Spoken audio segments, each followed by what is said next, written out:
ఇస్రాయేలీల చరిత్ర అందులో ఉంది. చాలా తిరుగుబాట్లు జరిగాయి.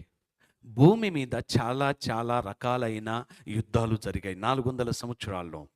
ఈ 400 సంవత్సరాల తరువాత దేవుడు మరొక కార్యానికి శ్రీకారం చుట్టాడు.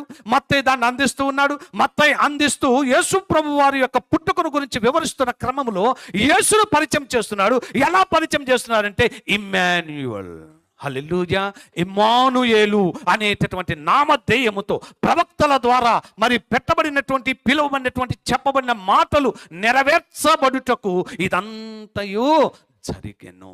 ప్రవక్తలు ఇమ్మాన్యుయేల్ అని మాత్రం ఎందుకు పెట్టారండి?